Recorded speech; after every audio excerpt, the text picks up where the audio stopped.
ఒక సౌకర్యవంతమైన వెనుక బాగ్లో ఒక వృద్ధ తాత పెద్ద వృక్షం కింద ఉన్న చెక్క బెంచ్పై కూర్చున్నాడు. అతని మనవడు, సుమారు 10 సంవత్సరాల వయస్సు గల ఆసక్తికరమైన బాలుడు, గడ్డిపై కాళ్లు ముడుచుకుని కూర్చొని తన తాత కథలను ఆశ్చర్యంతో వింటున్నాడు.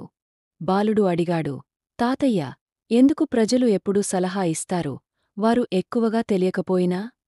తాతయ్య నవ్వుతూ, తన జ్ఞానంతో నిండిన కళ్లతో మెరుస్తూ, ఆహా, నా బిడ్డా అని అన్నాడు. సలహా ఇవ్వడం ప్రపంచంలో సులభమైన విషయం. అది మాటలతో మాత్రమే ఖర్చవుతుంది. నేను నీకు చూపిస్తాను.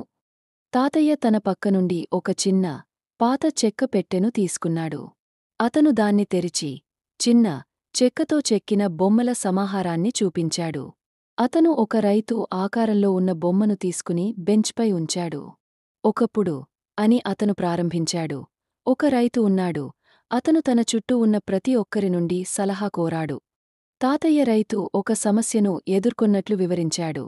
అతని పంటలు విఫలమవుతున్నాయి. అతను తన పొరుగువారిని, తన కుటుంబాన్ని, మార్కెట్లో ఉన్న అన్యులను కూడా అడిగాడు. ప్రతి ఒక్కరూ ఏదో చెప్పేవారు. ఈ విత్తనాన్ని నాటు, ఒకరు అన్నారు.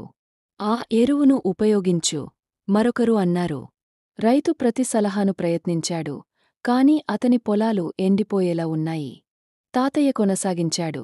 చివరికి, రైతు సలహా ఇవ్వడం సులభం, కాని అతని భూమికి ఏమి అవసరమో నిజంగా అర్థం చేసుకోవడం అతని చేతిలోనే ఉందని తెలుసుకున్నాడు. అతను అందరి మాటలు వినడం ఆపి, తన పొలాన్ని జాగ్రత్తగా పరిశీలించడం ప్రారంభించాడు.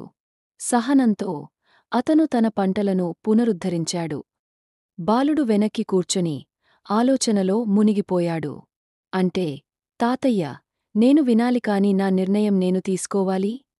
తాతయ్య తలుపాడు. ఖచ్చితంగా, నా బిడ్డా. సలహా గాలిలా ఉంటుంది.